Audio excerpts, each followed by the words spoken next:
Today we are going to solve question number 6 of exercise 6.1.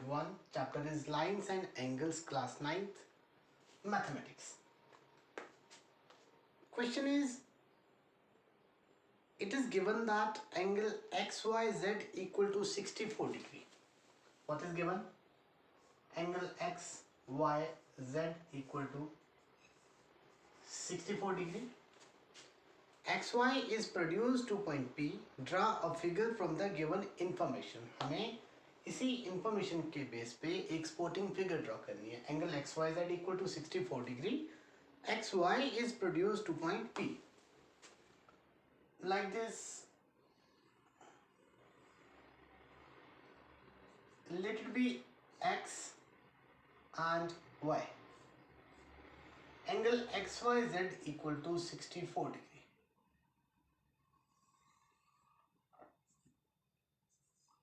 XYZ centre में Y है, it means Y पे बनेगा angle.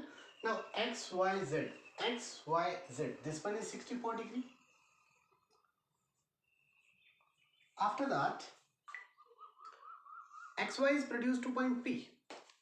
XY को हमने बिल्कुल स्केल लेके इसके ऊपर स्केल प्लेस करके इसको प्रोड्यूस कर देना हमने P पॉइंट तक. XY is produced to point P. This one XY is produced to point P. Produce किया हमने. आपने बिल्कुल स्केल के साथ इसको स्ट्रेट लाइन में एक्सटेंड करना है. If ray YQ bisects angle ZYP, angle ZYP, again centre में Y,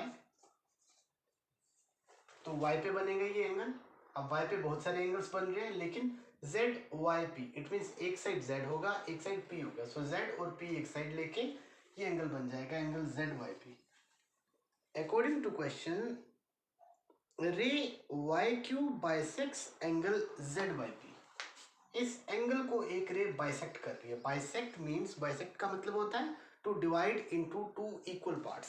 this one is the angle. इस एंगल को एक रे बाइसेक्ट कर रही है into two equal parts, like this.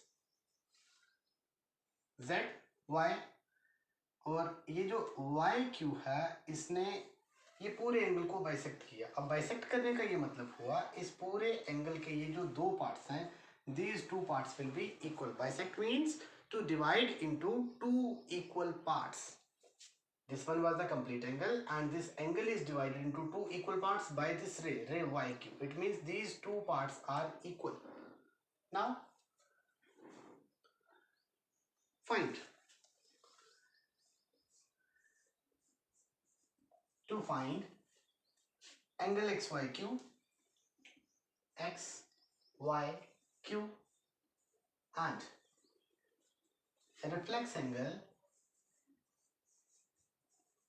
a reflex angle QYP.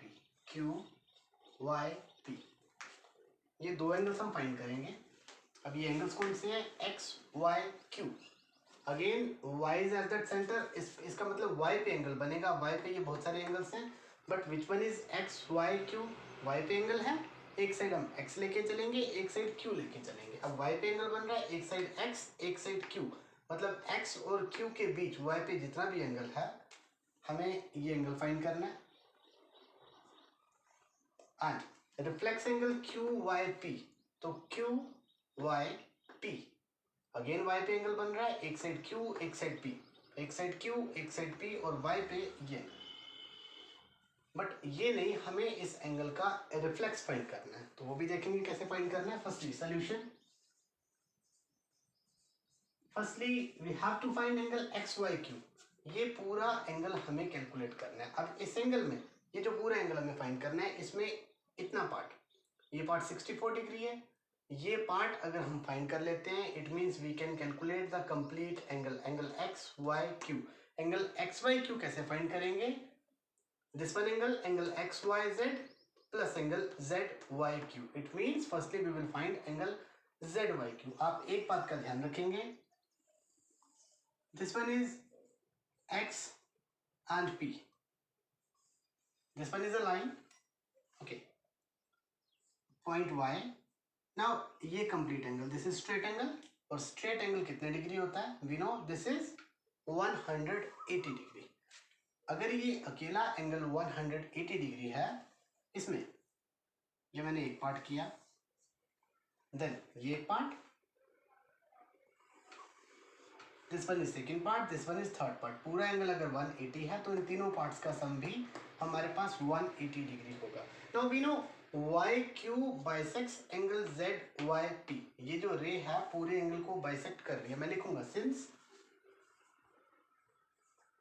Y Q bisects angle Z Y P, ये पूरा angle था, this one angle Z, then Y, then P, ये पूरा एंगल, इसको ये रे बाइसेक्ट कर रही है। रे इज वाई क्यू, बाइसेक्ट करने का मतलब है ये दोनों पार्ट्स इक्वल होंगे।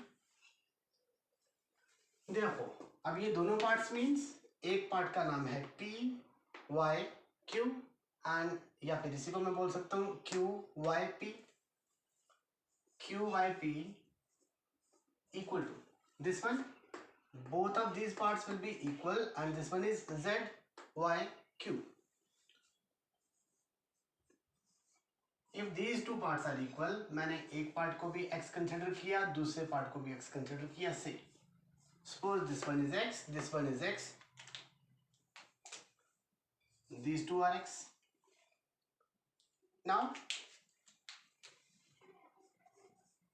अभी हमने डिस्कस किया इन तीनों पार्ट्स का, तीनों एंगल्स का सम होगा 180 degree. This one is x, this one is x and this one is 64 degree. अब इन तीनों के नाम मैं x लिखता हूं, x plus x plus this one, इसका नाम यहां पे x y z। This one is 64, 180 degree. Reason दूंगा straight angle.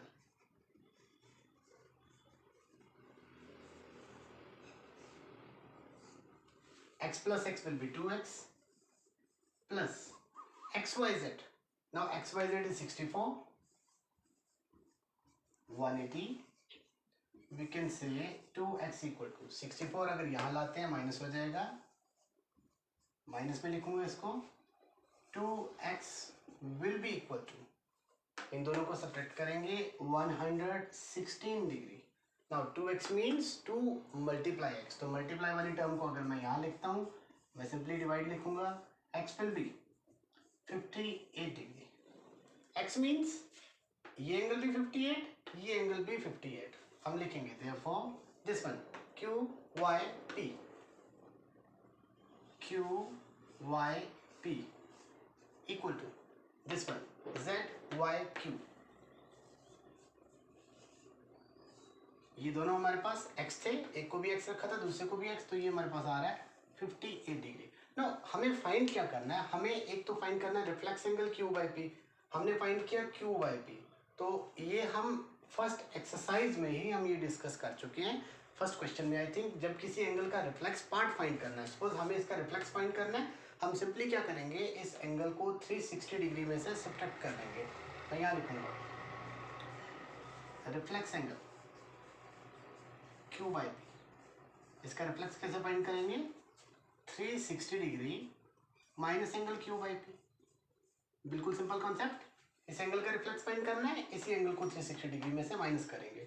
360 degree minus q by p is 58, it will be 302 degree. Now we calculated reflex angle q by p, हो गया। Then x y q find करना है हमें, angle x y q, x y q. अभी हमने discuss किया था कि एक्स वाई क्यू ये पूरा एंगल, हम इस एंगल को और इस एंगल को प्लस करेंगे, angle x y q is equal to x y Z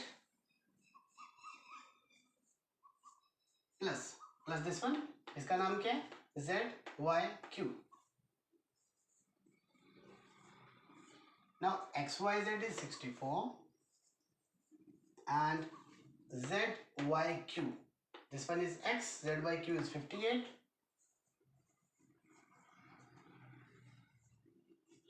112 degree x y q